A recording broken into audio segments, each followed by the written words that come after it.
Hello and welcome to episode 58 of Foreign Correspondence, a podcast that brings you interviews with journalists around the world. I'm Jake Spring, a foreign correspondent with 10 years' experience in Brazil and China. Man, where to even start with this episode's interview? I spoke to Mitch Moxley, a longtime freelance journalist who I first met in China. He now works for Penta, a luxury lifestyle quarterly magazine that is affiliated with the financial publication Barron's.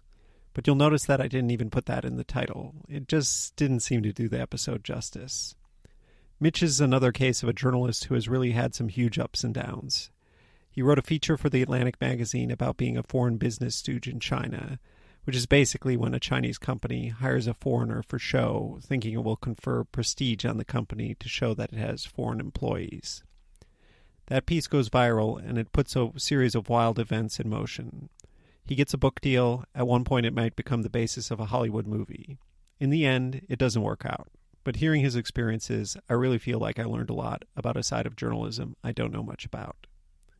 The world of writing books, the world of getting your story optioned to become a movie or a TV show, and the world of being a freelancer with an extremely tenuous financial existence where it is almost impossible to make ends meet, and in all that time, maintaining an outward appearance of success. Mitch picks himself back up and starts over in New York, and at one point becomes the top editor at Maxim magazine. He works with Anthony Bourdain at the publication Roads and Kingdoms, where he writes several stories endorsed by Bourdain. He talks about going to North Korea to write a story on the North Korean Film Festival for the magazine GQ, and a battle with Vanity Fair for exclusivity. I'm already out of breath listing all that, and that's not even everything. You'll notice that this is a particularly long episode, but I think it merits it. Mitch and I spoke for 3 hours about his life and career. Of course, I cut it down, but in addition to this main interview, I have spun off another bonus content episode. Look for that in 2 weeks' time. It will really be a must-listen for anyone who wants to know how the industry of nonfiction books works and how the entire magazine industry is being reshaped by the desire to chase stories that could be optioned by Hollywood. He gives the best description I've ever heard of freelance finances and why it is so hard for freelancers to make a living at it. Okay, why wait 2 weeks for a bonus episode when often I put them out the next day? Well, as of tomorrow, I'm going on vacation for 3 weeks, and then after that, I'll be covering the UN Climate Summit for 2 weeks at the beginning of November. In the past, I've had work trips and month-long vacations even, and still kept the show going on its regular release schedule. But the God's honest truth is I'm so extremely burned out. I'm exhausted, more than I've ever been in my career, and I really just need to take a real break. It's something to do with the pandemic and how I used to have such a big life outside of work. But I'm basically in my apartment in Brasilia working more than I've ever worked in my life since the beginning of the pandemic. And unlike other places where the pandemic briefly receded for some periods and life got back to somewhat normal, that never really happened in Brazil. Hopefully it will soon, but not yet. During all this time stuck in my apartment, the podcast has been tremendously good for me in that it keeps me talking to people and gives me a lot of fresh ideas. But it is also very time-consuming to produce each episode. Honestly, I look at the 58 episodes I've done every 2 weeks, and I'm amazed I was able to keep it going that long. Anyway, maybe I'm being overly dramatic, since this is not goodbye, just a break. I'm going to go on vacation and really check out from work and recharge. You'll see the bonus content from Mitch in 2 weeks, which in my opinion is as rich as a full episode, and then I'll be back in late November with a new interview. In the meantime, if you're missing the show, please do go check out the back catalog. There really are some amazing stories in every episode, and it's worth checking out some of the early episodes if you haven't. Last, I just want to mention in the discussion of Anthony Bourdain, who inspired a play that Mitch wrote, we do talk quite a bit about his suicide. So this is just a trigger warning. If you're sensitive to that, and rightly so, maybe it's best to avoid this episode. So there you have it. A long intro for a long episode, but a good one. Here's my conversation with Mitch Moxley, a magazine editor and freelance writer based in New York City.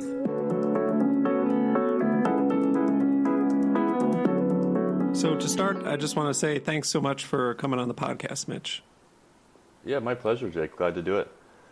And to warm up a little bit, if you could set the scene for us and tell us a little bit about where you are, both geographically and the physical space around you, and also a little bit about what your past week at work has been like. Well, I'm in my apartment in Brooklyn, near the Navy Yards in Clinton Hill, and I've been working from home for, since the beginning of the pandemic, from my kitchen table here.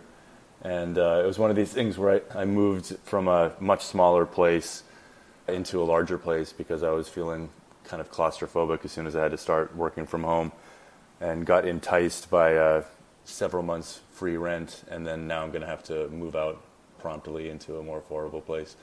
But it's been nice to have space as I've been working from here. And then in terms of my last week with work, so my full-time job is I'm an editor at Penta magazine, which is a lifestyle publication that's distributed with Barron's, the financial newspaper. And so we cover all sorts of lifestyle things ranging from travel to art and, the auction world, philanthropy, and other sort of like high-end interests of wealthy readers that subscribe to Barron's. And so my general work week is, I'm working from here. We're not going back into the office. I'm not sure exactly when, but in September it's going to be a voluntary move back to the office. But I think I'm going to continue to work from home because I like the flexibility. And then, so, we have meetings, I'm editing stories, I'm working with freelancers, and working with our staff writers. And then in my free time, every week, I, devote some time to either writing or researching, working on freelance assignments, coming up with story ideas, writing pitches, and when I have an assignment, I'll work on that sometimes in the evenings. And so that's a pretty standard week for me. Cool. And then, we'll get back to your more recent career later on in the interview. But for now, we're going to go way back to the beginning. A big point of the podcast is to kind of show people how they get to where they are in the journalism industry. And we start way, way back at the beginning. So if you could just tell us where you were born, a little bit about what growing up was like, and if anything planted the seed of interest in journalism or writing or anything that you do now early on. Sure thing. Well, I was born in Saskatchewan, Canada, in a little town called La Ronge, which is like fairly north in the province. It was, a town of maybe 4,000 people. And my parents had met there. My dad was a judge and my mom worked for the government at the time. And so I was born there, and it was a pretty fun place to be a kid because it was kind of just like an outdoor wonderland. Like we were surrounded by forest and lakes. And if you went much farther north in La Ronge, the road stopped, so you had to fly to all these remote communities if you were going to go there. And because my dad was a judge, he would do court in a lot of these northern towns, like way up by like the border of the Northwest Territories. And so sometimes when I was a kid, I would go with him on these trips, and you'd get on these small planes, and they'd have like the defense lawyer and the prosecutor and the bailiff and the court transcriber and the judge all crowded onto this small little propeller plane. And then they'd fly up, and you'd land with floats on the lake, go to the little town and do court for the day, and then pick up and fly to the next town. When I was younger, I didn't really, even in my 20s or so, like I didn't think about how formative those experiences were, but I really think they were in terms of just like, appreciating and developing a sort of lust for adventure, because it was, it felt like very much like a frontier town growing up. And then when I was 7 or so, we moved to Regina, which is the capital of Saskatchewan. It's still a small city by American standards, but it was a proper city, about 200,000 people. And I would still, because my dad stayed in La Ronge to work for several years, so I would still go back there quite a bit. But my parents were pretty adventurous, and so we would, we did a lot of travel when I was young, like, went to Mexico, and my dad and I went to Europe and rented a car and traveled around. He was an amateur pilot, so I remember one trip that we did, we flew in his small plane to Toronto and then Montreal, like, stopping every few hours. When I was young, I was really fortunate being able to sort of travel like that with my parents. And I think that was sort of how I got interested in the idea of journalism as a profession, because I remember thinking about it even when I was in high school, sort of attracted to the idea of being able to combine travel with writing, which I also really enjoyed when I was young. I was one of these kids that when in English class, when you got to write a story, I would write like 40 pages by hand of some like, sci-fi sort of thing. And one moment that has always kind of stood out is when I was in one English class when I would say, 15 or so, 14, 15. We had to write a biography. And when the assignments were coming back, an English teacher handed back and said, like, this is really excellent. Like, you're a really good writer. And I never even thought about it, whether I was a good writer or not until that moment. And, I really loved writing. I loved to be able to escape through writing. And I was really passionate, I think, just about like storytelling in general. When I was young, I did a lot of acting and theater stuff. I was obsessed with movies. And, my brother and I used to sometimes make movies. So I think even when I was young, I wanted to be some kind of storyteller. And as I got a little older, journalism seemed the most practical of those. Sure. And, I'd always get really excited about like movies with journalists and things like that. And my first experience with journalism was when I was in my last year of high school. We had this work experience class where you could get like real life job training. And so one of the ones that I chose was to work for a month or so. I can't remember how long it was, but at this small town free press, or it was called the Regina Free Press. Mm-hmm. And I would go in there one day a week and, instead of being in school, and I got to hang out with, I think they had like really, I'm not even kidding, like one reporter on staff, maybe two. And he was a younger guy, he was probably around 30, I would guess. And I just had a blast with him. Like I would go out during the day with him to work on his stories, and I got to write a couple myself. I was really into sports, so I wrote a story about the high school basketball scene and wrote a story about like golf courses and stuff like that. So it was super exciting to be, I was 17 or 18, being able to actually write and have my name appear in the paper. And then I was visiting my folks not too long ago, and I found a clipping of this newspaper, and there was this one day where they're doing a story on, they're called VLT machines, like these machines where you put in money. It's kind of like, they're sort of like slot machines, but a little different. And I was on the cover, like playing one of these machines, and I'd totally forgotten about this, but they like staged the cover so nobody was in the bar or wherever it was that we went to. So they put me in front of it and had me play for a bit, and then I was on the front page of that paper. That's funny. Yeah. So then I kind of had determined then that I wanted to go into journalism. And when I did my undergrad, after a couple years of school, I started volunteering at the university newspaper, which was a blast. And because, at those university papers, you can kind of do whatever. Like we were writing news stories, we were writing features, we were writing like comic pieces and opinion pieces and things like that. And my last year there, I was the news editor, and so we're really involved in putting together this.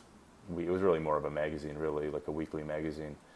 Yeah, so that's that was my early. This was in Saskatchewan. I went to University of Saskatchewan for my undergrad, and then from there I applied to do a master's at the University of Western Ontario in journalism.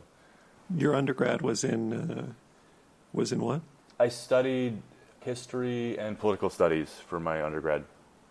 And this was also in Regina? That's actually in Saskatoon, which is a city about 3 hours from Regina. And this is a little sidebar, but I lived in a house there. It was my grandfather owned it, then my dad owned it, and it was a pretty small house. It looked like a little Smurf house, but it was in like a pretty upscale neighborhood because these larger houses had emerged around it. And I was living there with two friends of mine, and every year at the beginning of the school year, we would have a party, like a beginning of the year party sort of thing. And initially it was just friends of mine from high school that drove up, and we would be like, 10 or 20 of us or whatever. And then the second year, a little bigger. And then as the years went on, they got, quite a bit bigger. By the time the last year we were there, this party just got like completely out of control. And the police came, they couldn't clear everybody out. So they brought the fire department, and then the fire department started hosing down. Like there were hundreds and hundreds of kids gathered outside this place. And then the TV studios, I guess, caught wind of this, so they sent trucks there with cameras, and this all got caught on film. And a newspaper reporter showed up, and I spoke to him about what was going on, just saying like, we didn't invite these people, blah, blah, blah, we're trying to clear people out, it's not working. Anyway, this became like a huge story in Saskatchewan because, the fact that my dad was a judge and it was on this like posh street. But it also, this was like a good lesson for journalism because the coverage of it was just like wildly incorrect. Like my roommates and I were portrayed as just these like Van Wilder, party animals, which just wasn't true. Like we all were honor roll students. They played collegiate sports. Like I was the editor of the student newspaper. Like we liked to party, but we were overall pretty responsible kids. And it was like a bit of a crash course in how the media works and how, the kind of rush to judgments and the way things get mischaracterized and how certain details that are incorrect quickly become established fact. Anyway, that experience really stuck with me as I got older and kind of went into journalism. Sure, yeah, wow. A lot of formative experiences in there. Yeah. I mean, that stuff about the, getting on those small planes and going to the middle of nowhere for these court cases sounds like a story in and of itself. Oh, yeah, totally. All very interesting. So then you go off to Ontario for the master's degree, and that's in journalism. And then I guess what happens from there? I don't actually know your chronology very well, if you go straight from that to China or if there's something in between. Yeah. Sure. Well, a couple things happened in my master's. One is that I realized that what I was really into was magazines.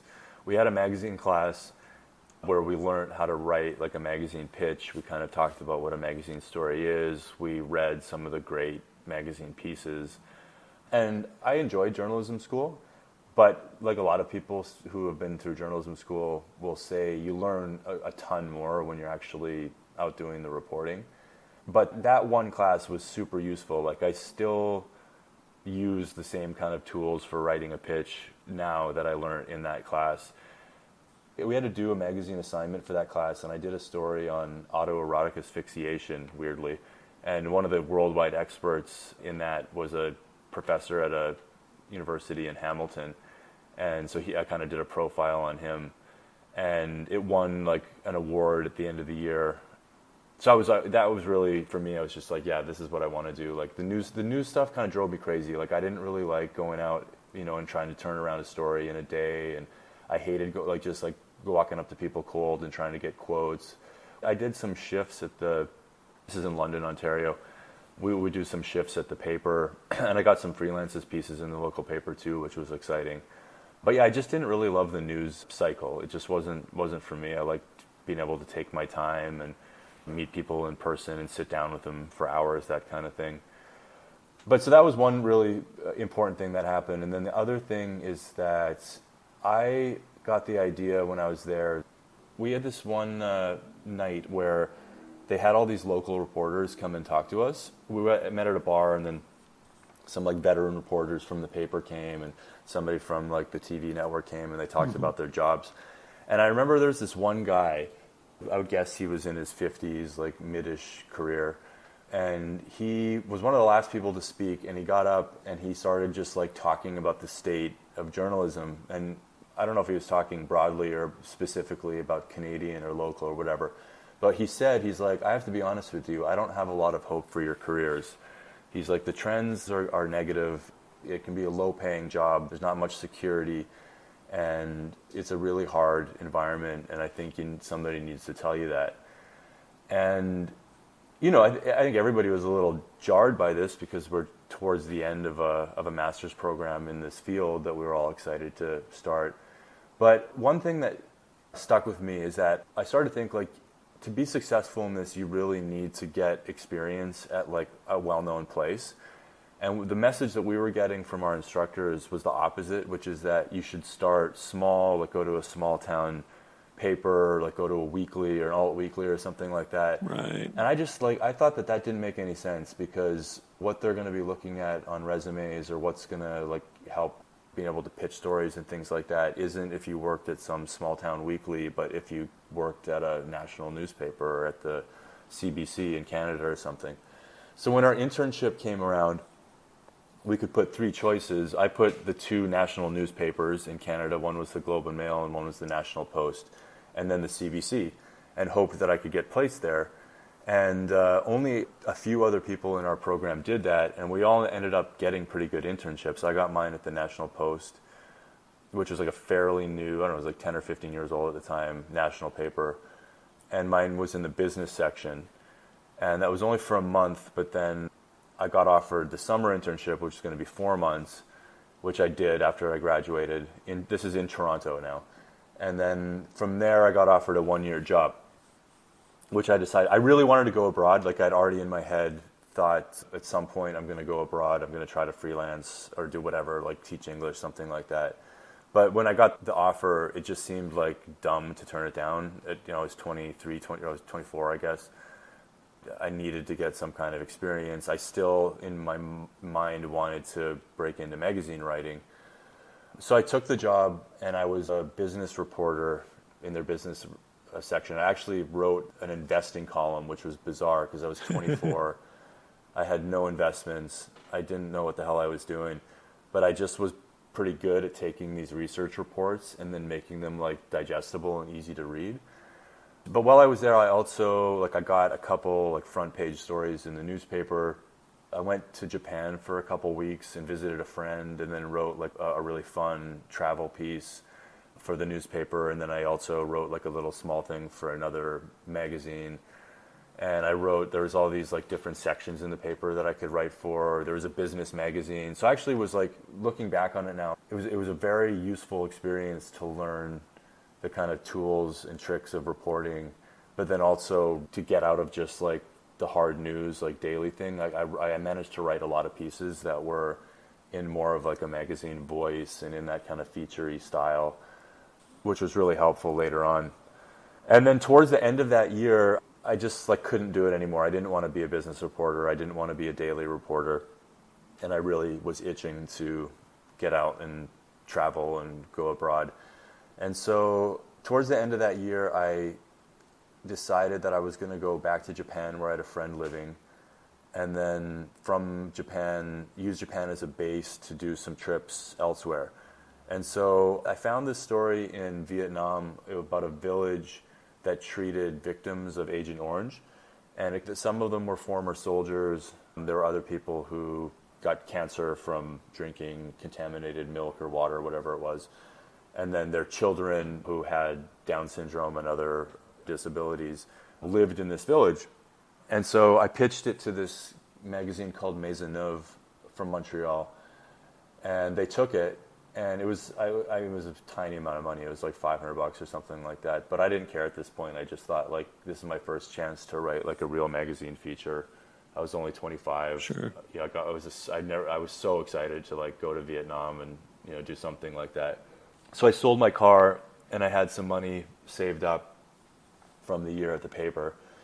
And I just left. I got out of my apartment, went to Japan first, and then went to Vietnam for a month. And then I also found this friend of mine from high school, his brother had gone to Manila and had become this like famous model in Manila. And so I pitched that to this men's magazine at the time called Toro, which was like a Canadian version of GQ sort of. And they took that, so that was like my next assignment. Then I went to the Philippines and like partied with this guy for a couple weeks and wrote this profile of him. So it was super fun for the first 4 months because it was just terribly exciting to be able to do these stories abroad, to have these adventures. But the reality was, like, I was barely getting paid for these. Like, I was hemorrhaging money in Japan, had no other source of income, made collectively like $2,000 or something from my freelance efforts, and was also having to pay for travel myself. Right. So after 6 months, I kind of hit a wall and got a little kind of depressed. It was winter in Japan, and like I couldn't think of anything to do. Weirdly, you think that in Japan you just get off the plane and somebody's offering you an English teaching job, but I actually found that wasn't the case. Like I half-heartedly applied for some English teaching jobs, but didn't get any. And I had a girlfriend in Canada, and that was kind of falling apart. So eventually, after 6 months, I just pulled the cord and went back to Canada. Oh wow! And yeah, so I in my original plan, I was only going to stay for 6 months to a year anyway. So I stayed for 6 months, but it felt like a failure for me. Like, I really wanted to be a kind of freelancer abroad, and it was, I was really kind of disappointed with, how it ended. It was one of these weird things, and like a real lesson about how freelancing works, where I came back, and as I came back, it timed with these two stories coming out, the Vietnam thing and the guy in the Philippines. And so, like, to peers, like people, it's not like these were famous stories in the New York Times or anything, but like a lot of my peers read them. And so for them, they were, well, it looked pretty cool that I'd gone there and done these features, and most of them were still like trying to find their footing in journalism. But, like I said, the reality was way different. And this, is definitely, I think, the experience of a lot of people who freelance, where outwardly it looks like this really fun life, and you can have the appearance of success because your name's in a publication. But the reality of it is just much more challenging and kind of painful, and the financial turmoil of it. So I was back in Toronto, and then for a year I freelanced. I mostly was doing work for the National Post, writing features for their weekend section. I did some kind of freelance PR stuff, and then wherever else I could find work.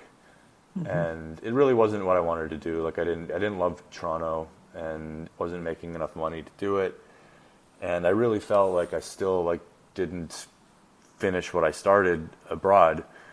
And so after, I don't know, 8 or 10 months, something like that, I started looking around again for opportunities somewhere abroad. And so I ended up applying for jobs I think I applied for a couple places in Africa. I was in the middle of applying to another master's program at the London School of Economics. And I also found quite a few jobs in Beijing. One was at this place called Beijing Review, which was a kind of magazine. And then the other was at China Daily, which is a state-owned English language national paper in China. And they were recruiting like crazy. Like, there was a lot of advertisements for jobs. I found mine on this place called journalismjobs.com. I don't know whether it exists or not anymore or not. Barely. I did go on it the other day. It did you? Yeah. It hardly exists, yeah. Right. So I applied to China Daily, and not very much time after, I got a random phone call some morning from a guy, I think he was American, in Beijing, and he was calling me from China Daily, and he's like, look, they liked your application, they like that you have a master's degree, like, you're pretty young, but they like to have a master's degree, and you're going to get an editing test, but I think it looks pretty good for you, so just, don't fuck up the editing test, basically. And so I got sent this editing test, I did that, and then he called me again, and he's like, you got the job. So the deal was, it was a year-long contract. So the reason they were recruiting so much is because this was in 2007, and in 2008 was the Beijing Olympics.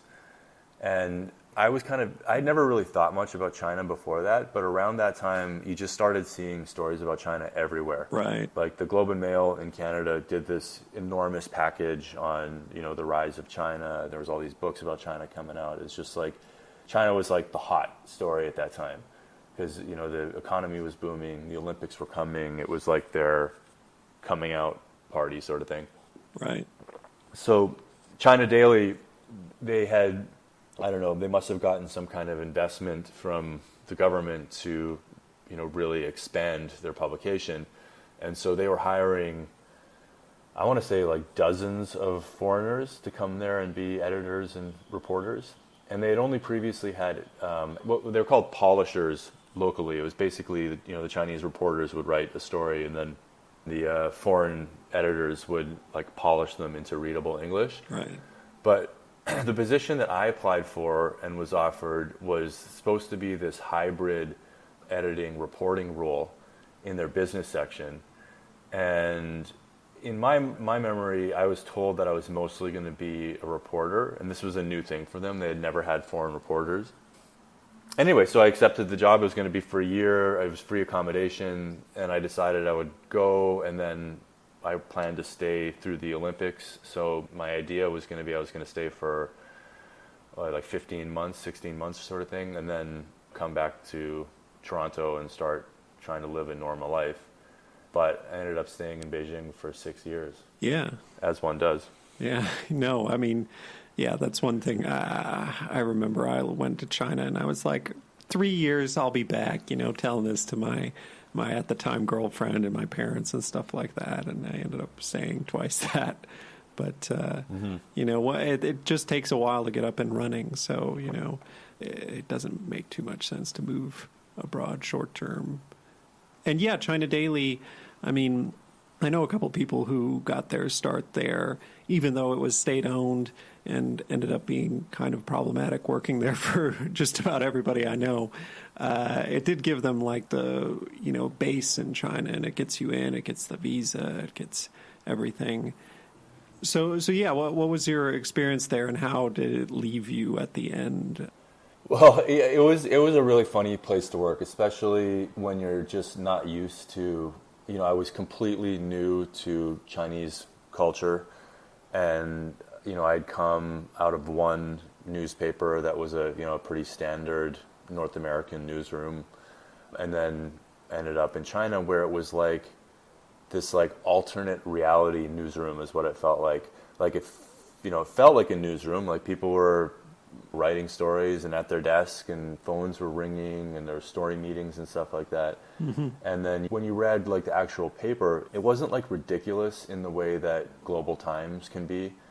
These like translated headlines of like CNN hurt the feelings of the Chinese people, stuff like that. Right. It wasn't really like that. Like if when you flip through it, it looked like a pretty like competent, if slim, newspaper, and pretty limited in what it covered.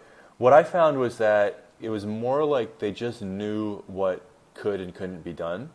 It was just never even a consideration to like push any boundaries, right? Like you just showed up and you did the stories that you had to do, and it wasn't like there was like a censor going around looking over people's shoulders and telling them what they could and couldn't write. It was just mostly known. So I had a really like kind of funny and weird experience at the beginning where I showed up in Beijing. And right away, I was scheduled to work these evening shifts where I would start something at like, 2:30 or 3 in the afternoon, and then I wouldn't be done until between 11 and 12 every day.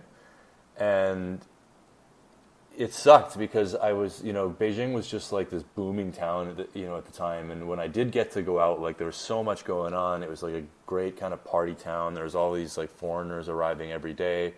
You know how it is. It's just like Beijing's like a very lively city, and especially I got there in April, so it was sort of the beginning of spring, summer. Mm-hmm. And, at night it's just like everybody's out. There's stuff going on all the time. And I was stuck in this really drab newsroom outside of the center. But, I didn't know left from right at that time, so I just sucked it up and did it. And it was pretty grueling work. Like you'd get these stories coming to you, and they'd just be in like really garbled English, and you'd have to figure out what they were trying to say and like rewrite it into a news story. And like it's no fault of the Chinese reporters, like they're not native English speakers. It's tough. It would be impossible for me to write a story like that in Chinese or any other language. But anyway, just like it was not exactly how I had imagined my time in China, like working nights editing these kind of stories. Right. And so eventually I went to the guy, Mr. Wang, who was the guy who dealt with all the foreigners. He was like the foreigner boss sort of thing. And I was like, Mr. Wang, like this job that I got hired for was supposed to be like mostly reporting. And, it's been like a month or so. I haven't done any reporting. I'm working evenings. And I honestly had no idea that I was going to be working evenings. I just assumed I'd be working like a normal shift. And he's like, all the foreigners, they have to do some editing. It's, we need you to edit. But yes, okay, look, we'll try to get you an assignment. So my first assignment was to go with a Chinese reporter to interview some like executive for the company Honeywell in a hotel in downtown Beijing.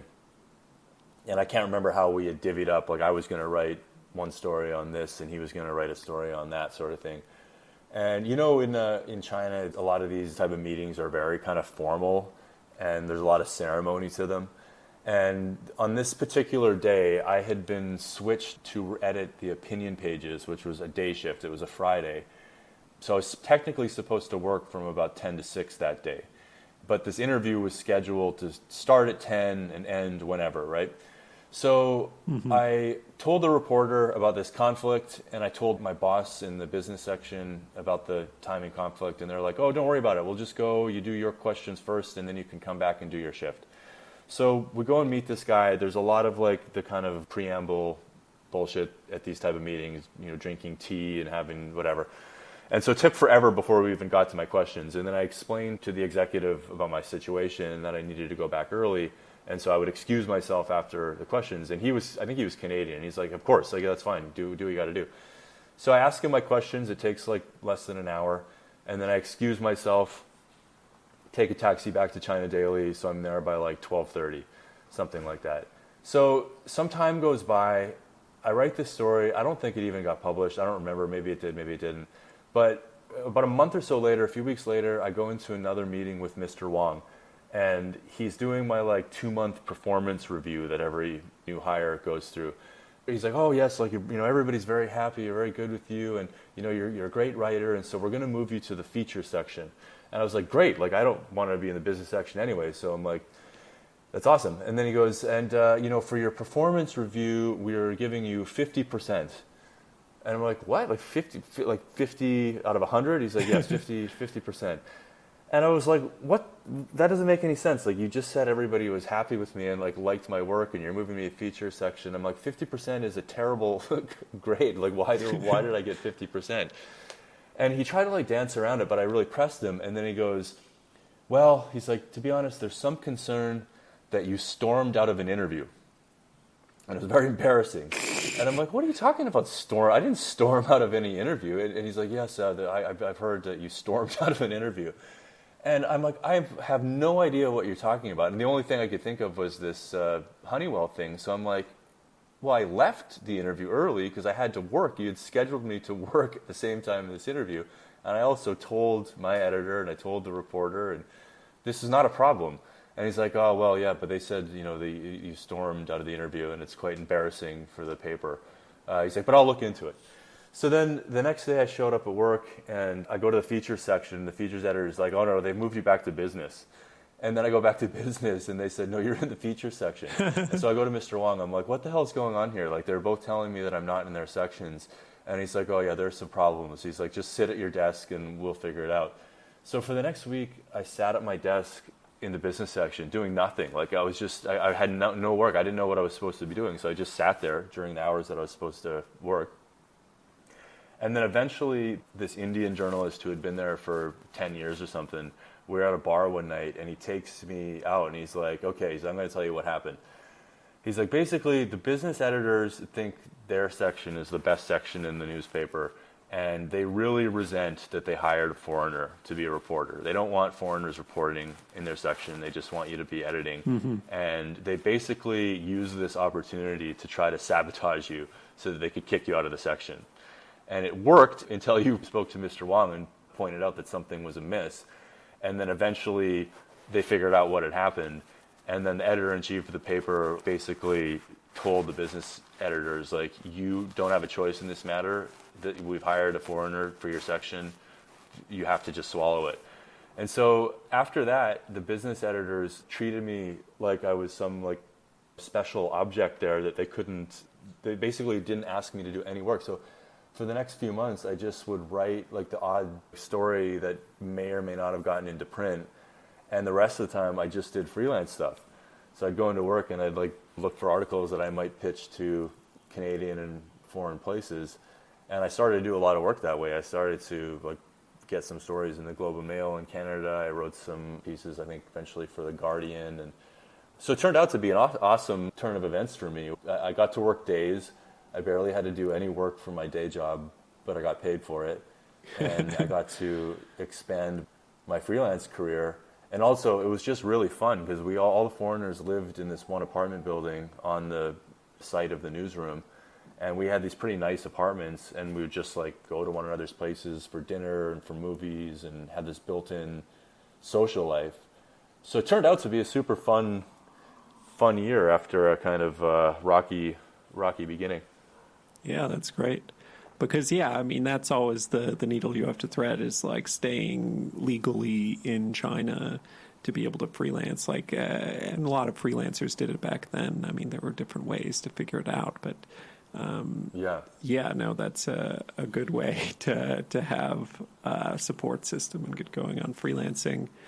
So when China Daily came to an end, did you go straight into freelancing or did you get another job at another publication?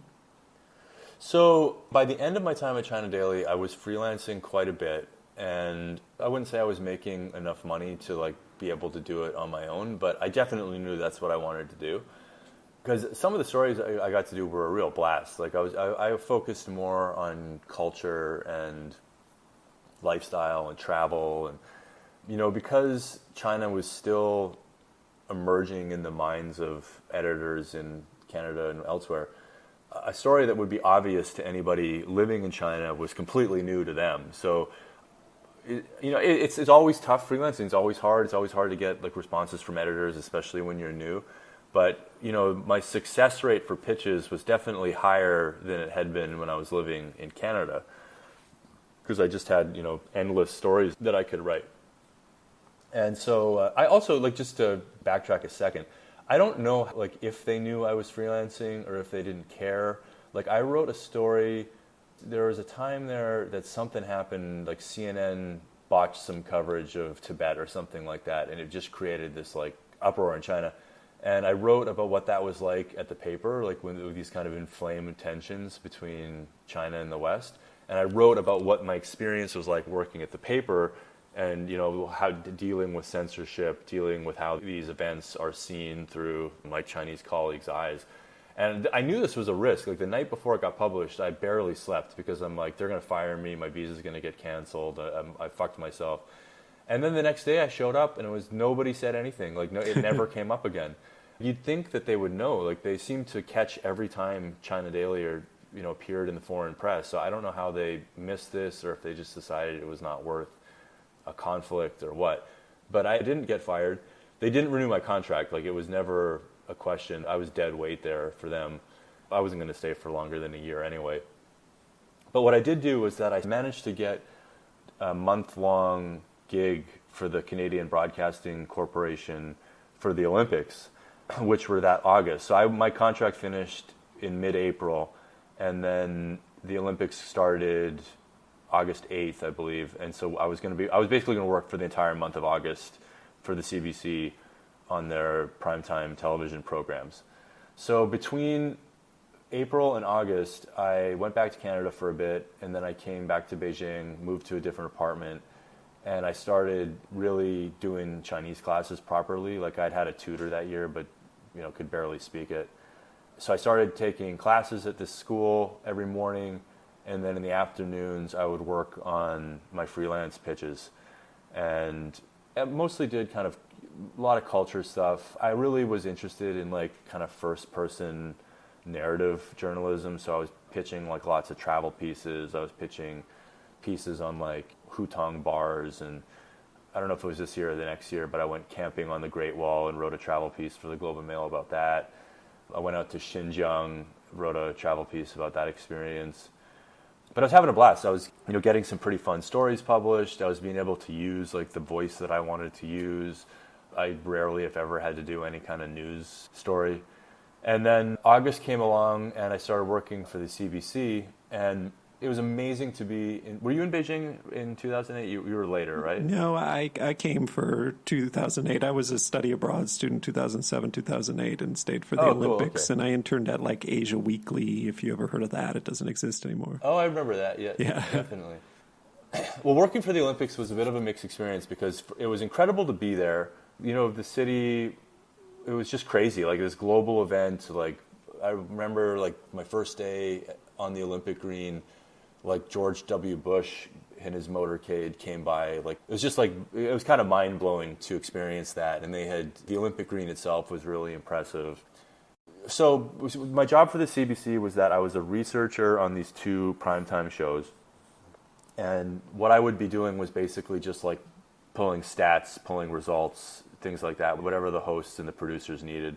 So it was pretty like boring work. They're like, pull up Michael Phelps's time, and I'd print it off and then hand it to them. It was kind of like anybody could do this work.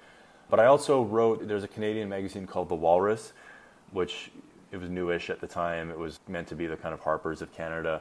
And they had this China blog, and me and a woman who was a reporter in Shanghai were contributing to that. So I would also like blog about my experiences during the Olympics. And I had a media pass. I had to work from like an ungodly hours. Like it was supposed to be 3 a.m, but I think I eventually got it pushed back to 4 because I was just dying.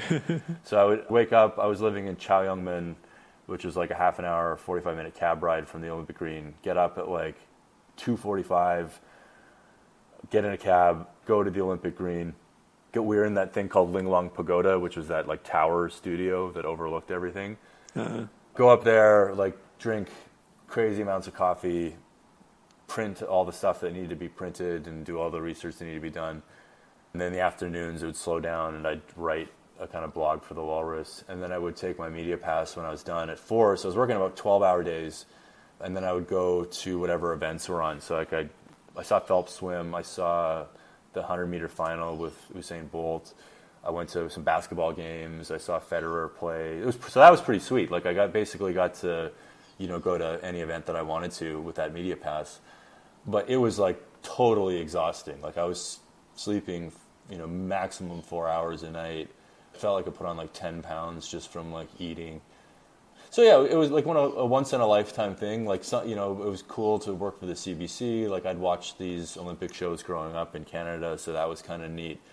But there are other times where I think like I would have rather just experienced the Olympics themselves and not had to worry about because I don't like I made much money. I think they paid me like $2,500 to work these insane hours for 3 weeks. But anyway, so that after the Olympics, so that was 2008. So pretty soon after the Olympics, you had the kind of rumblings of the financial crisis beginning. And I really didn't know what to do. Like I didn't really feel like I wanted to go back to Toronto. A lot of my friends were leaving Beijing. I had a girlfriend there, and then she left around that time. And so I was like, oh man, like what do I do next? I was kind of feeling a little lonely in Beijing at the time. But, as a couple months went on, and then it just became clear that this was a disastrous time for everybody. But in journalism, it was going to be a huge disaster. Like I'd made cursory looks for jobs in Canada or even in Hong Kong or something like that. And it was just like nothing. And Beijing didn't like empty out the way I thought it was. In fact, like more and more foreigners started coming there around that time because there was just no opportunity in the US and Europe and elsewhere. So I kind of waited it out, and then later in 2008, 2009, like tons of people started flooding in there. So the kind of pace of energy really continued in Beijing. And as I was kind of like embarking on freelancing, it turned out to be a great place to be because people were still super interested in it. Change was still happening there really quickly, and I was just getting a lot of work. Like a lot of my stories were landing, and I also ended up working at this small newswire. It used to be the UN's newswire, and then it kind of went off on its own, and it focused a lot on like environmental justice stuff, human rights, and things like that. And so I became their stringer. This is embarrassing, but I can't even remember the name of it. IUP or something. It was initials. I'd have to look it up. It's been a long time since I've thought about this. But so for that first year or so, that was my arrangement really, where I was doing about a story or two a week for them, and then working on my own kind of more interesting features on the side. Right. And I guess if this isn't jumping ahead too much, so I had done that stint. I had been a study abroad student 2007, 2008. But I only really moved to China for real in 2011, so a little bit after what you said. But it was this kind of boom-seeming time, and there were always foreigners moving there, and especially with the financial crisis, which had a lot to do with why I was like, okay, go back to China. Things are still going well there. Because of that, a lot of people were coming too, I think. And I remember I get there, I have this grand plan to freelance. I was in way over my head. And I have coffee with you, and I have coffee with Kit Gillett separately. I remember I met you at like Dongjimen at the mall there at a Costa Coffee, Yeah, I remember that. I was thinking about that today. It was like almost exactly 10 years ago, wasn't it? Yeah, I moved to China on September 9th, 2011, and it must have been my friend Dan Chenoy who put me in touch, although I don't actually remember, with you guys. And I just remember talking to you specifically, and you were writing this book. It was going to come out soon, and it had come off this freelance story. And I just remember coming off of my meeting with you and thinking, like, wow, I made the right decision. This is the place to be. Like, the fact that something can take off like that, you can write one story, it can turn into a book. And I remember telling this to my friend Noman back in the States, like, this is where it's at. This is where everybody should be. I mean, I didn't go anywhere in freelancing in the end, but it definitely made me think I was on the right path, even though I was like nearly broke and having to make visa runs like within 3 months. Like, it was already very tenuous. Yeah. But that left a big impression on me. So I just thought I would ask, you had written this story for GQ, you had done this book. Can you just tell a little bit about that whole sequence of events? Sure. Well, so I'm trying to just like get my chronology right here. So, okay, what happened was I was freelancing at the time. I was having a lot of fun. And, the stories that I really want to do, like I said, were these kind of first-person experiential narrative pieces. And it's not always easy to do those. They can be kind of self-indulgent or feel like kind of Hunter S. Thompson rip-offs. But whenever I got the chance to do it, I loved it. And so, like, the earliest days that I was in China, I remember hearing about this phenomenon where Chinese companies would hire foreigners, like specifically white foreigners, to basically pretend to be part of companies. And, I heard about people giving speeches or going to events and, you dress up in a suit. And it was just all about face. Like, they thought, these Chinese companies thought that it was impressive that they had foreigners, like, in their company or representing their company. And it was all kind of bullshit. Like, the actual foreigners weren't doing anything. And so I was like, that's hilarious. I would love to write about that. And I kept my ear out for something of that nature to come around that I could write about. So one day, this friend of mine called me up and he's like, I got one of these things. My friend's organizing it. Can you do it? I'm like, absolutely. But just so you know, I'm going to write about it. And he's like, I don't care. It's totally fine. He's like, just don't tell. I don't use his real name because this became like a real issue later, which I'll go into. But let's just call him Nick for the sake of the story. Mm-hmm. So he's like, just don't tell Nick that you're going to do this, but I don't care. And so I was like, great. So we go on this trip. It was to some like dusty city. Can't even remember the name of it anymore. Like, it was some like third tier Chinese city. And there was about 5 of us who went down there. And it was some like high tech, like this some chip manufacturer was making this facility where they were going to make computer chips or something. And at that point, this factory was just a shell. And they had this little temporary office set up near the construction site. And so we would go and sit in this office at these desks, just like reading magazines and sleeping. And, the Chinese workers would come by and like look in, and we'd just be sitting there. It was ridiculous. And then like twice a day or so, we'd go to the factory. We'd pretend to take notes. We'd wear hard hats, and they'd like tour us around. And nobody ever like was really clear as to why we were there, what we were doing, what the point of it was. But we did know that there was this event where like the mayor was going to be there, and it was going to be this big old thing. And so this oldest guy in our group, who was like 39 or so at the time, he was given like the title of manager or whatever, CEO, I can't remember what it was. But they made business cards for him, and they had this speech pre-written that he was going to give at the ceremony. So like meanwhile, like during the evenings, we would go out into town and like party and get wasted, and then show up at like 7, just like terribly hungover at this site, and then just do nothing for the day. But anyway, the day of the event, we go to the factory, and there was a stage set up. There was all these chairs. There was like dignitaries. There was these women in like flowery dresses, and we were sitting in like the front row. It's a little blurry, but I want to say there was like 100 or 200 people there. It was like a big thing, and there was TV cameras there. The mayor had showed up, so they were like filming it all. And then the guy who was our manager or whatever, the fake manager, he gets up and he gives this speech, and it's in English and then translated, and it's just one of these like flowery speeches that you hear in China. And then when he's done, like fireworks start going off beside the stage. And then there's all sorts of like glad handing at the end. We're shaking people's hands, and he's like getting filmed by a TV camera. Anyway, it was totally ridiculous, a bit hilarious. And then eventually, after 4 or 5 days, they kind of said like, well, you can all stay a little bit longer. You can go home now. And I'm like, I'm just going to go home. I got what I needed. This is boring as hell. I just want to get back to Beijing. So I go back to Beijing, and I just, like the day I got back, I just like dumped the whole story into a Word document, just like wrote it out. And then I started pitching it. First pitch, I think to the Walrus in Canada, gets rejected. I pitched Slate, gets rejected. There was this travel website at the time called World Hum. They rejected it. And I was like, oh, I guess maybe this like isn't that good of a story. And then this might have been a couple months later. I was back in Canada, and I was reading The Atlantic, and there was an article. They have this front section called Dispatches, which is now like a collection of different things, but back then it was mostly foreign dispatches, like just little like short narratives, almost like Talk of the Town, but from abroad. But this one in particular was written by Mark Bourdain, and it was about him trying to start a turkey farm or something. And it was written in this kind of like humorous way. It was a little vignette. And I was like, like that's kind of like my story in terms of like the style.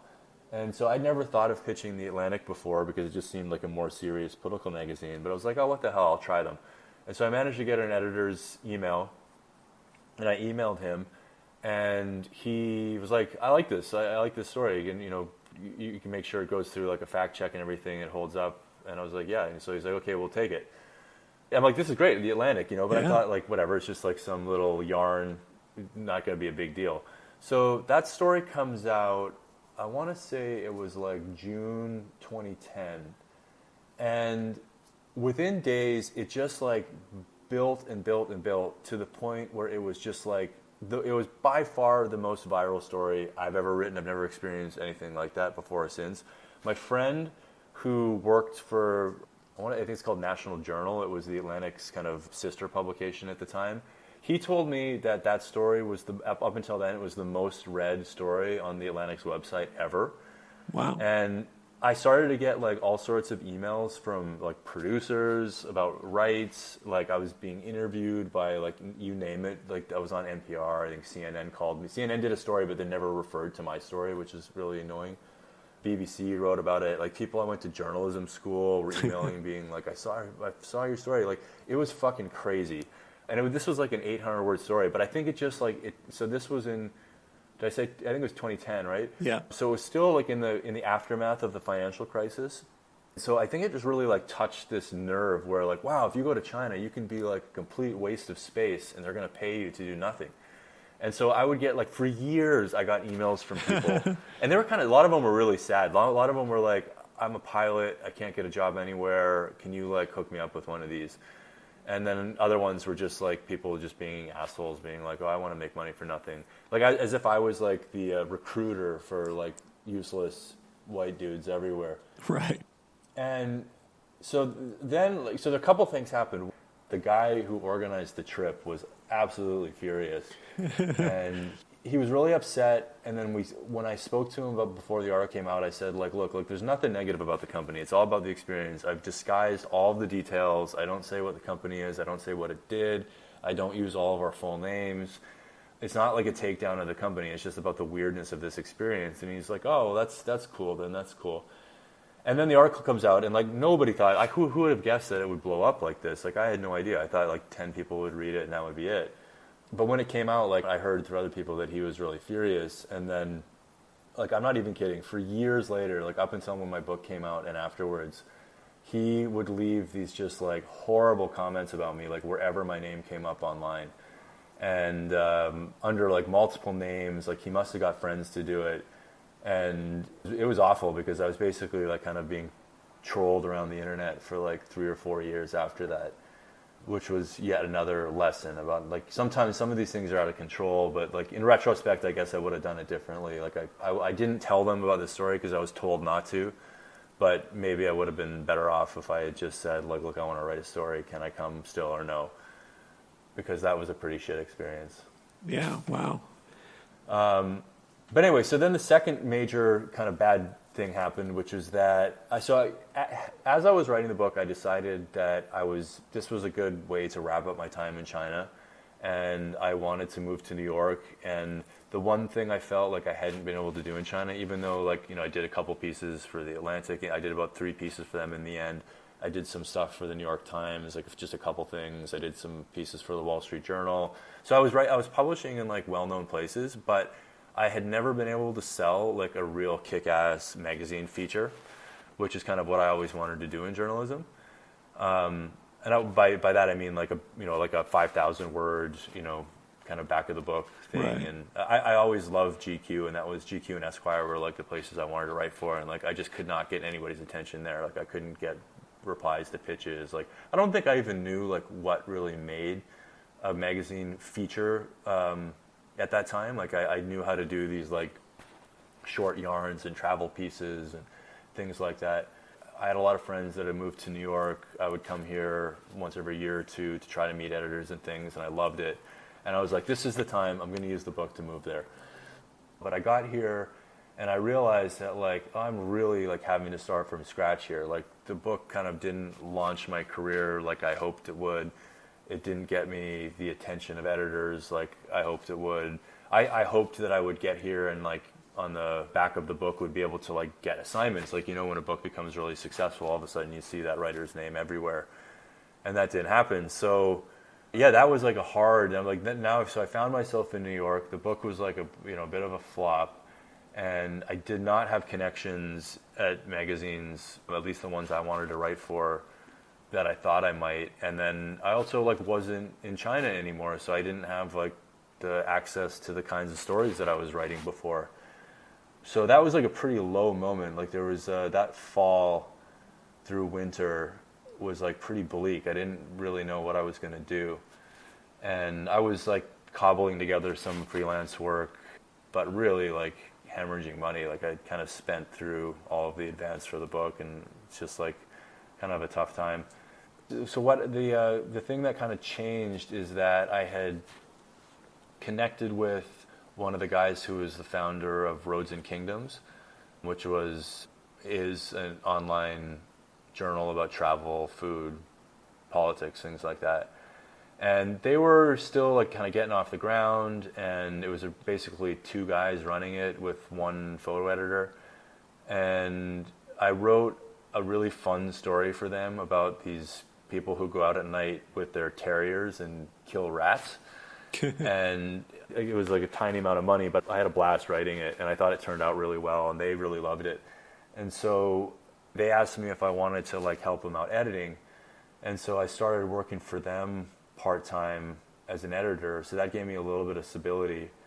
And then I started to like, you know, I was really like looking for stories to do, and I ended up kind of selling a few pieces to GQ and then a few other publications here and there. And then, you know, started to kind of like pick myself up piece by piece and like, you know, kind of like move beyond the book. Like I stopped even like mentioning the book after a while, like because I just found it just didn't help.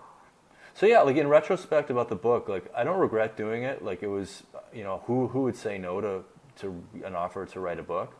So that, like, you know, for a couple of years, it really like kind of hurt that had not worked out the way I wanted it to. But in the end, it was a bit of a blessing, because I realized, for one, that I wasn't like as good as I thought I was. And if I wanted to like be good and write for these like big ass magazines and do the kind of features I wanted to do, like I had to work way harder than I was working, and like really learn what my limitations were and learn what my strengths were and things like that. So, you know, in the end, like in the 3 or so years after I moved to New York, like, you know, there's like a downside to all of this, but like I really did get to do the type of stories that I always wanted to do. Like I did get to write big magazine features. I did get sent on some really awesome trips by magazines. And so it felt good to like be able to move past that and to not let it sort of just like completely devastate my career and what I wanted to do with it.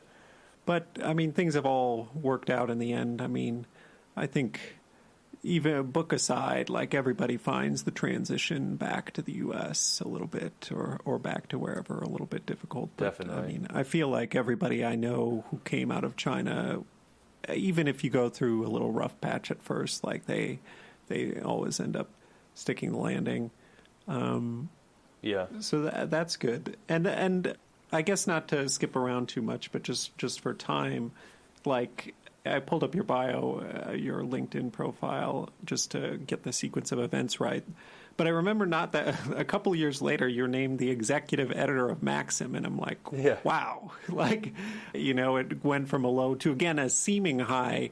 But this is, what we perceive from the outside. So I don't know the first thing about it. I did not have any contact with you in that era. And I was just wondering how that all came about and what that experience was like. Okay, so I was features editor at Roads and Kingdoms, and it was small, but it started to get quite buzzy, mostly because Anthony Bourdain became an investor. And we launched a series of features under his name, and I was the main editor of that. And meanwhile, I was basically splitting time between R&K and my own freelancing work. And, like I said, I'd started to get some like fairly big stories. I got a big feature in GQ about the North Korea Film Festival. I wrote about this American actor, Jonathan Cosreed, for the New York Times Magazine. I had this string, and this was in 2006, I had a string of features, one in the Atavist, one in Playboy, and one in the Times Magazine, 3 months in a row. Which, 2016, right? Yeah, 2016. So like that, Gotcha. and so that in like my mind was like, oh, this is that's amazing. Like I don't, it's hard to write these features, it's hard to sell them, but they were all China stories for one, or China related, and I also was like, man, like I only made $20,000 from these stories at most, and it was like an enormous amount of work. Like sometimes they were like a year in the making, and so that's summer, I guess, I was really in this like crisis moment where I was, in my mid-30s, and I was having like the most success I'd ever had as a freelance magazine writer, even if it wasn't like, stratospheric. And I was also kind of working at this cool publication that people was getting a lot of attention, but financially it just like did not add up. Like I just wasn't making enough money to live here by a long shot, really. And I had a kind of like a personal crisis around that time. Like I had a really bad breakup, and I just kind of had a moment where I was just like, something's got to change. Like I've been mostly freelancing for 10 years, and I keep like trying, and it never really had gotten me to the point where I was making like an adult living or saw some kind of stable future for myself. So I basically resigned myself to the idea that I had to get a job. Like I had to find a full-time job that was going to pay me enough to live here. Right. And so I started looking around. I applied to Esquire, applied to some other places, I can't remember. And Maxim was hiring a features editor. And so I applied, I wrote a cover letter and sent my resume and everything, and I got an interview pretty quickly. And my interview with Maxim was at their old offices, which was like, it was a big midtown office, like a kind of cool magazine thing. Sure. But nobody was there. It was really bizarre. I show up and nobody was there. And the editor that was supposed to interview me, the managing editor was there, but the main guy was not there. And he showed up late, and he comes in and he's like flustered, and he's got my resume, and he looks at it, he's like, wait a minute, you haven't even worked in a magazine before. And I'm like, well, no, but I've written for a lot, and I work for a publication that does magazine stuff. And he's like, yeah, but you've never worked in a magazine. I'm like, no, but obviously I think I can do it. Otherwise I wouldn't have applied for this job, And he's like, okay. So then he gave me an assignment to like profile a Victoria's Secret model or something like that. And I did that, and he's like, this is really good. Like, I think you're our guy, like, for the features editor job. So a few days later, I got offered the features editor job, and it was only going to be, I think it was going to be part-time. but I was going to be allowed to freelance. So it was like kind of like a version of what I had before, but like 3 times as much money. Like it was, it still wasn't a fortune, but it was like a lot more money that I'd been used to. Sure. And then I get offered this job, and then like I don't hear anything for days. And I emailed the guy, the executive editor, and I was like, "What's going on here?" And he's like, "Things have changed. I hope to get back to you soon." I'm like, "Oh fuck, did this fall apart or whatever?" And then I get a side email from somebody else at the magazine saying that the main guy was like an art director who kind of like ran the show there. He wants to meet you. So I go in and meet him. And he's like, "Well, things have changed, and the executive editor is no longer with us, and we like you for the job." And so I was like, "Oh shit!" Like what? And you could just tell that things were quite chaotic. Like, but they had moved offices in the time that this had all happened. They were in a different office, and they offered me like what I thought was just like an astronomical sum of money for journalism, like. Not your wildest dreams, but like when you're a freelancer for 10 years and you know how much freelancers get paid, to then be offered like a proper adult salary, it felt like a big number. And I could also tell that they had kind of like no other options. Like they were really desperate. They needed somebody to start right away because they were in production. They had this tiny skeleton staff. Like the executive editor was effectively like the main editor. Like they had no other real editors there. And so I had some leverage, so I asked for even more money. And then they got it. They gave it to me. So it was technically a freelance thing. Like I was a contract worker and I got paid by the issue. But it was the first time in my life that I was going to get paid really well. So I started right away, and it was pretty chaotic. But it was also it was a real fun time. Like they had a really fun group of people working there. It was a lot of fun to like put this magazine together from scratch every month. And they had shifted the focus at the time away from the kind of like frat boy Maxim that most people think into a really luxury lifestyle magazine. They wanted it to be like James Bond in the Riviera kind of thing was what they were going for. And yeah, I became like this overnight executive editor, and I could still in my own time freelance. So it was kind of, for me, it was kind of like an ideal setup. Like it allowed me to stabilize my life and pay off debts, and the financial anxiety of freelancing was really starting to kill me by the end. Like once I had a full-blown panic attack where I thought I was having a heart attack and like went to the hospital and everything. Like it was a terrifying experience, and I don't know like what exactly caused it, but the pressures of freelancing certainly didn't help. Like as fun as it can be to do like a kick-ass magazine piece and see it in print and then have people applaud you on Twitter and stuff like that, there's so much shit that goes along with it, like the ignored emails, ignored pitches, like stories being killed for just like what feel like frivolous reasons. It was pretty brutal, and I really just hit this kind of emotional wall doing it. And so Maxim was really a chance for me to like just be more stable for a period and work in an office around people and still have some time on the side to freelance. And so I worked there for almost, it wasn't that long. I mean, people there didn't last that long. And I lasted a little over a year and a half, I guess, which isn't that long. And like, I wish I could say what happened because it's a crazy story, but I can't for a couple of reasons. But needless to say, I left in March 2018. I kind of had to quit, basically, more or less. And then, so then I was back to freelancing, but I still didn't have the appetite to it. And then around that time, I had a friend who worked at Dow Jones, which owns Barron's and Penta. And Penta had launched as a print magazine. It originally was a section of Barron's, and it was becoming this glossy. And they really needed an editor. And so I applied for that. I got that job in the summer of 2018. And it's basically where I am now. Yeah, I guess Maxim, not too surprising, chaotic on the way in, chaotic on the way out. Yeah, exactly. It was really fun because I got to do some kind of celebrity profiles. I'd never done that before. I got to basically choose every single story in the magazine. And we didn't have we had a pretty small budget, and we had some pretty strict parameters of what we could cover. But I was doing like a lot of the interviews myself. Like we could take junkets there, so like I went on some pretty fun trips for work. You know, it was still like, even though Maxim was a lot smaller, at one point it was the biggest men's magazine in the world, and now when I was working there, it was much smaller.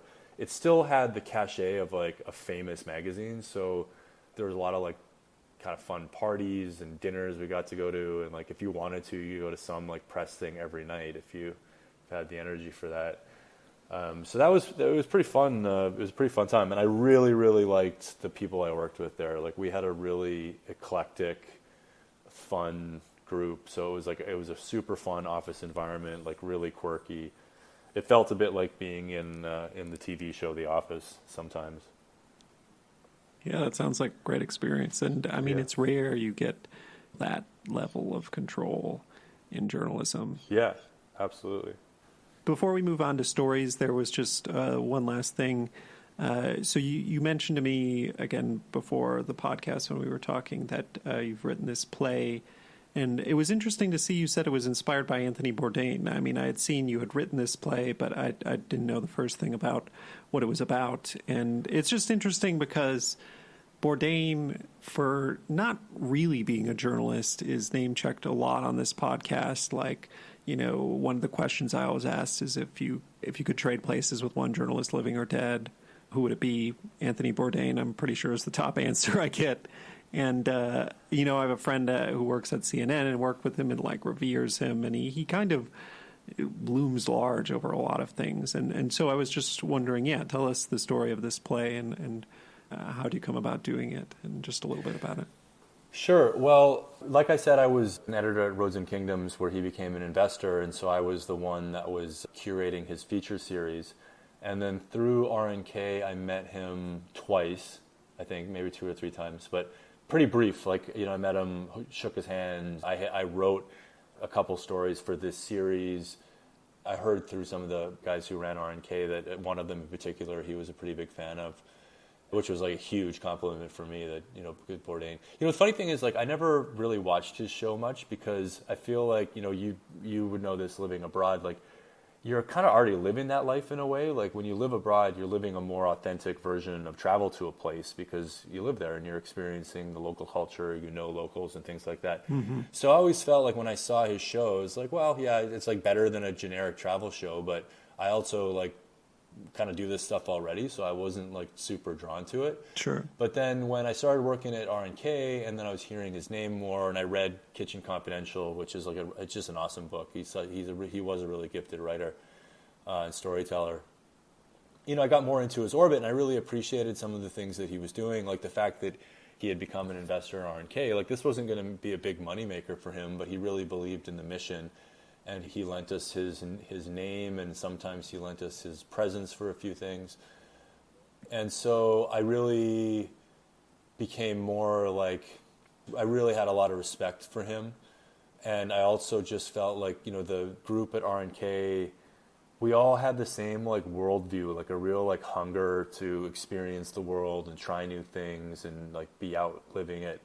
And Bourdain, like, you know, was like the embodiment of that sort of idea. And then I also interviewed him for Maxim when he was getting a tattoo. I actually got invited to get a tattoo, but I balked at that. But he was getting this like traditional Japanese tattoo, like a stick and poke thing, for this series that he was doing for a whiskey company. Mm-hmm. Because the guy just worked all the time. Like he always had side projects. So I spent this day with him where he was getting the tattoo, and I was like right there as this was happening, and he was filming the show. And then in one of the downtimes, I got to do an interview for Maxim, and we talked about like tattoos and writing, and he talking about ghost stories and stuff like that. It was a pretty good interview. I listened to it after he died, which was kind of like haunting in a way. But anyway, so then after he died, like everybody who was a fan of his just was like really like, holy shit, like that's crazy. And I remember the day that he died, a friend of mine who was a huge fan in Canada texted me and just said, like, I just don't understand how somebody could have a life like he had, could kill himself. And immediately I was just like, well, because clearly that life wasn't that good. That was the immediate kind of answer that came to my mind. And then the other thing was that, like, you know, having lived abroad, having been like, you know, single for most of my life and traveled a lot and living this very like up and down life my whole life, like just kind of like highs followed by lows. And I feel like, I mean, this is just it is totally projecting, but like what I felt is that Bourdain experienced that, but like times a million, you know, like just ups and downs, no consistency. And then he also had to deal with kind of fame and everything that went with it. And I thought a lot about like what it would be like to be somebody like him who, again, I'm totally guessing, but I feel like he became trapped in a life that made him miserable and saw no way out of it. And when he died, he was 61. He was on the road 250 days a year. He was twice divorced. And I just like, you know how it is like when you're in a foreign city in a hotel and like, you know, when you just really don't want to be there, like when you're depressed and you're traveling, it's the fucking worst. Like it's just the worst feeling. Yeah. And I just imagine like what that would be like for him, and that it was so bad that it led him to take his own life. And what I felt was that after he died, there was a lot of like these kind of like saintly portrayals of him with no curiosity, I thought, about his death, you know. And I don't mean like the specific details of his breakup or whatever. I mean like the more like philosophical, like subconscious, what was going on sort of thing. And I tried in various ways to like write it as an op-ed or an article, and I just couldn't get it right. And it felt like I tried to like tie it together with my own story, because it was around that time where I'd had this really bad breakup and decided I really needed to like get my life together. And I just like, I couldn't get it right. And in the meantime, I was taking acting classes just because when I switched to editing, I missed the creativity of freelancing. And so I started taking acting classes for fun and then auditioning for some plays, and I was getting some parts in small play festivals and things. So I was like, I had theater on the mind. And then I just had a conversation with a friend one day thinking about like, you know, what can I do with this idea? Like, I feel like I have something to say about it. And then kind of came up with the idea of a play. And then, so I started working on it for I started working on it 2 years ago, and I put it down, like work on it again here and there. And then when I finished, I workshopped it at a theater for a couple classes. And then I decided I was going to just like publish a print copy. So I worked with a designer and created a print version of it. And I'm really happy with that. It was really fun to be able to do something that really felt purely mine. Like I didn't have to compromise with an editor or anything, and worked with a really nice designer to make it. So now I'm at the stage where I've sent it to directors and producers, and the next step will be like a really good reading, hopefully like with real actors, and then ultimately I'd like to get it produced. But it's been more of a passion project, and I'm really happy with how it's turned out, even if it doesn't ever get produced. Sure. And yeah, it makes sense how like unknowable some of these things are, that it would make more sense to take it in a fiction direction rather than trying to speculate. Tell me a little bit about the content of the play. It's not like strictly biographical, and the character, it's clearly based on Bourdain, but I very specifically didn't name him or make it exactly like him, because it is fictional. And I'm basically, the whole play is almost like a psychoanalysis of who I think Anthony Bourdain is. And it's, it's very like personal to me because I use a lot of my own experiences in it. But the premise of it is basically that a man wakes up in a hotel room and he's not totally sure how he got there. And he starts to kind of recount his version of events about how he got in this room.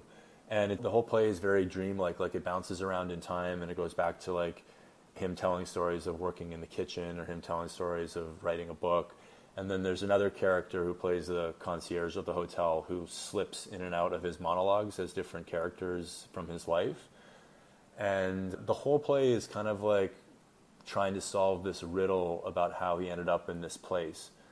Yeah, and so I want people to know that it's based on Anthony Bourdain, inspired by him, because he is such a kind of interesting figure, and his life and death are so fascinating. But I also didn't want people to think they were going in to watch this like biography of Anthony Bourdain, because that's not really what it's about. It's more about like the themes of loneliness and the meaning of home, and the kind of decisions that we make in life that have unintended consequences, things like that. Yeah, that sounds very interesting. Very cool. And it's definitely something I can relate to. You know, you get sent on these cool assignments that seem glamorous or whatever, or exciting. And, you know, there are definitely moments when it's go, go, go. And then you're at the end of the day in your hotel, wherever. And, you know, I'm not always happy. It's kind of fucking depressing sometimes. Like, even though I'm doing this nominally exciting thing, it's not always what it seems. Yeah. Okay. And then, so I think that kind of wraps up the biographical section. So next we'll move on to talk about some stories. There are a couple stories of yours I wanted to talk about. One you've kind of hinted at so far in the interview, and it's about your coverage of the North Korean Film Festival for GQ magazine, and you wrote a long-form story. So if you could just share with us the story behind the story, how you came up with the idea, went about executing it, wrote it, start to finish. Sure.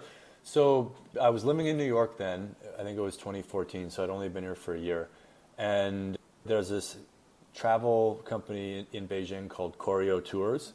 I don't know if you remember them, but they organize trips to North Korea and other places. Oh, yeah. And every 2 years in North Korea, they have a film festival. And I had spoken before I left Beijing with Koryo's PR guy. And I said, like, I'd love to do some kind of North Korea thing. So if anything comes up, just let me know. And so he had seen, I wrote an article for GQ where I trained to dunk a basketball. And that was my first piece for them. And he had seen that, and he emailed me, and he's like, look, we have this story coming up. We have this trip coming up to the film festival. And he's like, if you could sell this to GQ, you know, we can like offer it to you exclusively.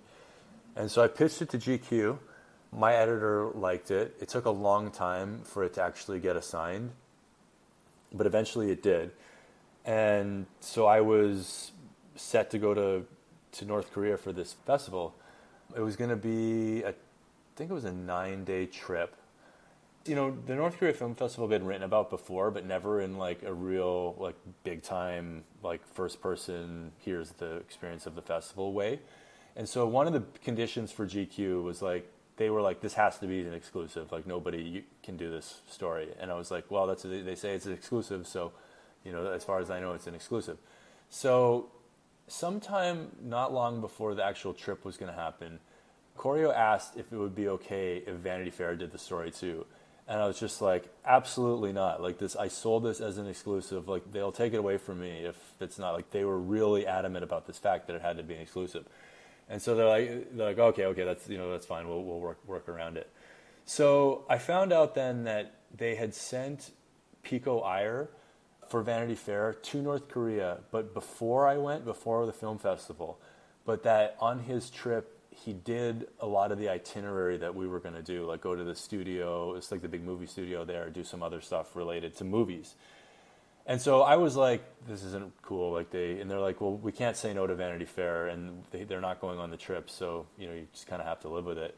And so I told my editor this at GQ, and he wasn't happy about it, but he's like, okay, whatever. Like, at least we still have the festival exclusive. So then we're going the trip, and it was just. Did you go to North Korea when you were in Beijing?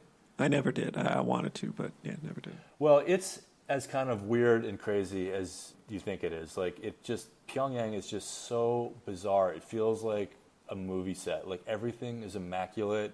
It's quite an impressive looking city. Like, there's big skyscrapers, and there's this weird like pyramid hotel that was still empty at the time, and you know, scattered throughout are these like monuments to the leaders and things like that. Like, it feels like you've gone in to the Truman Show or something like that. Like, it just feels really bizarre.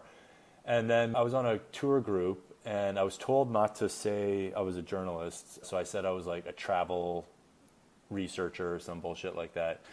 And we had a couple Korean guides. The photographer, this guy named Yuri, he was a war photographer. He lived in Iraq for years. He was like this grizzled, heavy smoking Russian guy who I just loved, like just the greatest. He was awesome to work with, such a good guy. Had so many great stories. And then we had this kind of like really eclectic group of people who ended up on this trip. Just an awesome, you know, I would have had fun on this trip even if I wasn't doing like a dream assignment for GQ. You know, it was just so crazy and interesting. But it was made all that more special by the fact that I'd always wanted to write for GQ. GQ for me was always like the place, if I could work anywhere, it would have been for GQ. And I read it with relish every month, and I wanted to like be some of these, like, I don't know if you know Wells Tower, but he was their kind of like big time writer at the time, and I just love this guy. So to be able to be on this assignment, like, it was for me the dream story. And then about halfway through the trip, there was another photographer on the trip, and he said that he had been to North Korea a bunch of times, and he was doing a photo book, he said. And then one night towards the end, he got a little drunk, and he let slip that he was there for Vanity Fair. And I was like, what the fuck? Like, this is, you know, this is supposed to be I was really like, you know, furious, like, you know, because I thought that I had been like duped, like they had told me that it was going to be an exclusive, but then like greenlit a project for Vanity Fair.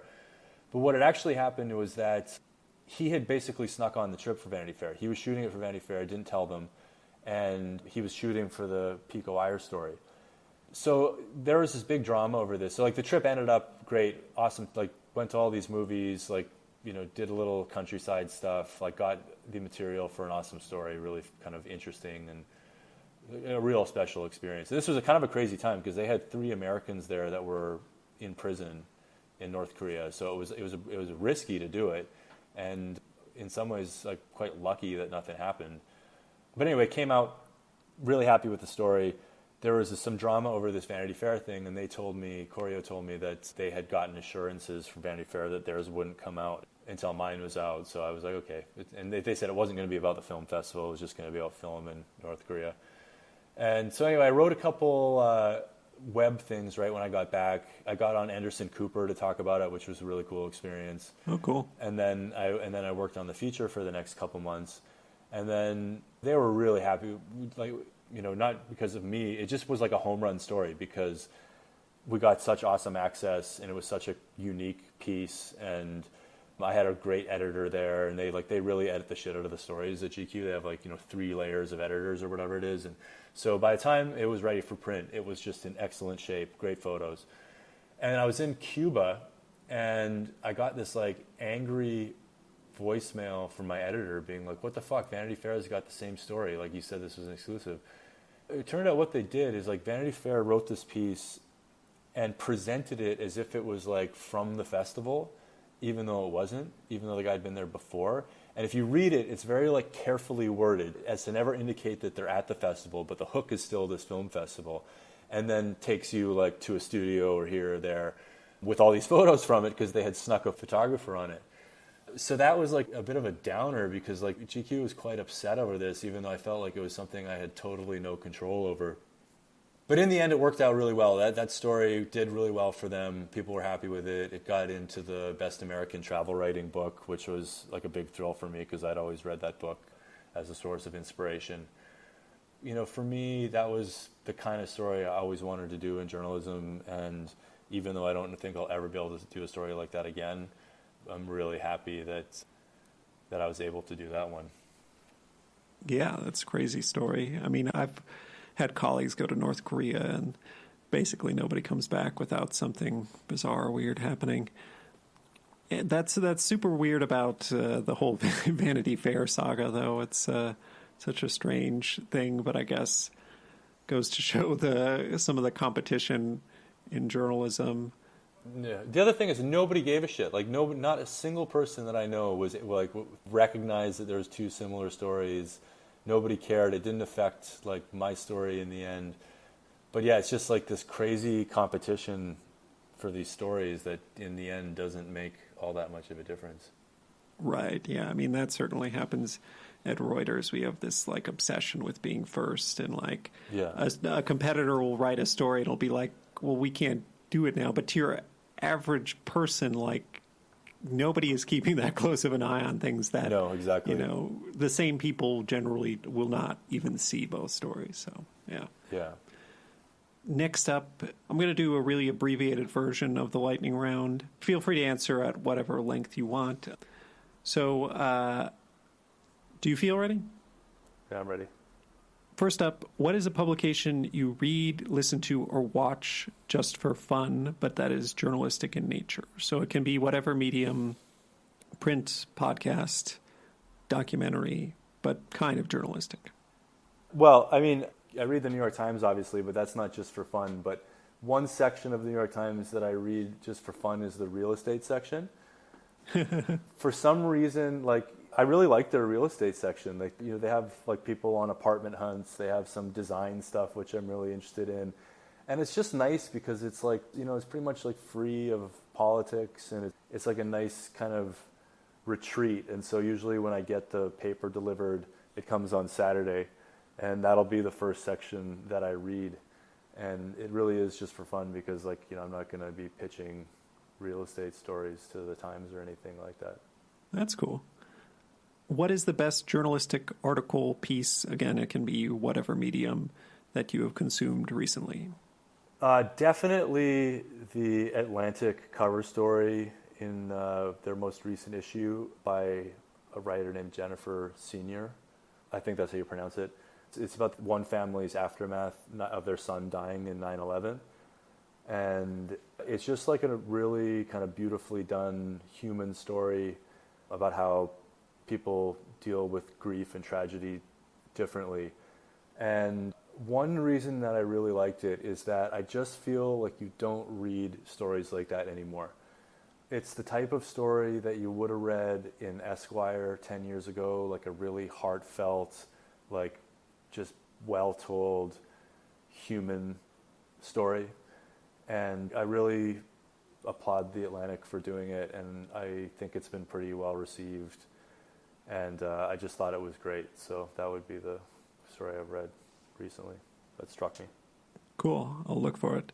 And yeah, for that and for all the stories you wrote that you mentioned, I'll throw links to everything in the podcast description so people can look for it there. Great. If you had to trade places with any journalist, living or dead, and you would have their career, who would it be? Well, can I say two people? Sure, go for it. Okay, so one is Peter Hessler, who I'm sure you're well aware of. Yeah, the OG China long-form writer. The OG. He's just so good. Like, he's such a good writer, and like he could write about going to the grocery store, and it would be a good article. And he's kind of like, you know, one of the last of these kind of foreign correspondent types. Like, he was in China for his Peace Corps thing, and then, you know, was a freelancer there for a long time for the New Yorker, and then he was in Cairo, and then he was most recently back in China. I think he got kicked out. But yeah, he's just a really gifted nonfiction writer, and so I've always admired him. Although I personally am not super drawn to doing those kinds of stories myself. Another like classic New Yorker writer whose stories I am drawn to and would want to do myself is David Grann. He's not the OG China guy, but he's the OG like movie cinematic article guy. Oh. A lot of his pieces and books have been made into film and TV. The Killers of the Flower Moon, his book is being made into a movie by Martin Scorsese. The Lost City of Z, I think it's called, was a book of his that got made into a movie. And like, you go back into his New Yorker archive and like, man, these stories that he's done are just incredible. Like, I don't know how he found them. I don't know how he got the access that he got, but he is a really incredible narrative nonfiction writer. So I'd say those two.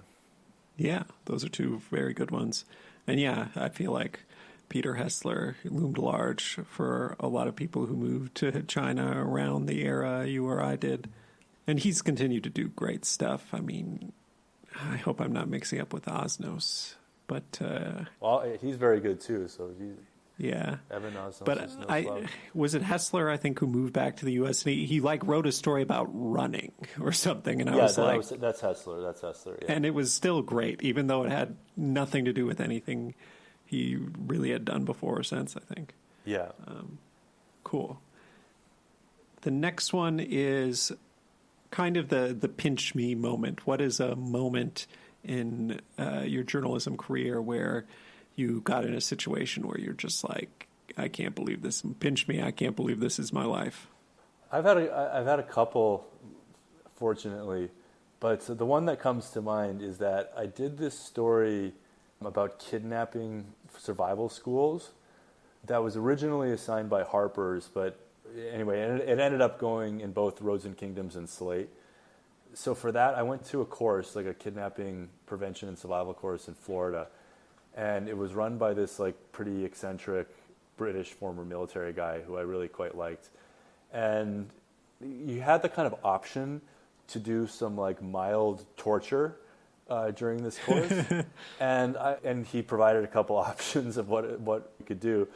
But it was like totally optional. But I was like, I started thinking, I will not be doing this article justice if I don't do some form of torture. So we decided they would waterboard me, and he got 2 assistants, like just these kind of guys that he worked with, and we met in the parking lot of a closed paintball operation in like the wild suburbs of Miami, and the 3 of them like pinned me down, threw a towel over my face, and waterboarded me for a very short amount of time before I tapped out. Like it's pretty awful. Like if one, you're panicking, you're like hyperventilating, and then next thing you start feeling like water shooting up your nose.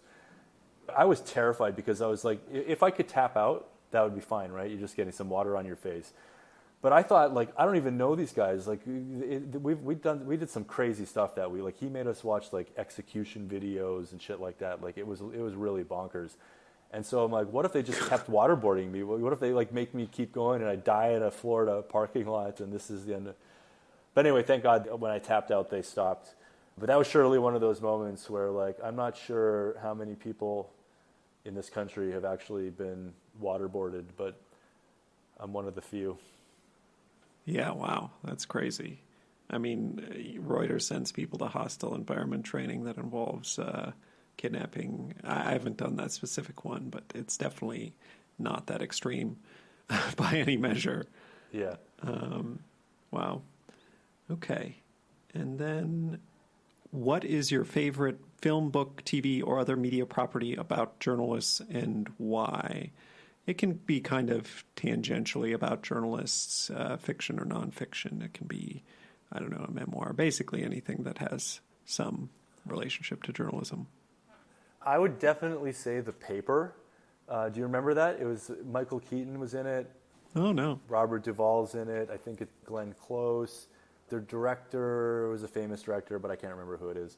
And it's about Michael Keaton is an editor at this like New York tabloid, and it goes through the course of this day. There's like some murder that they're unraveling, and like he's getting poached by the kind of New York Times, the fictional New York Times.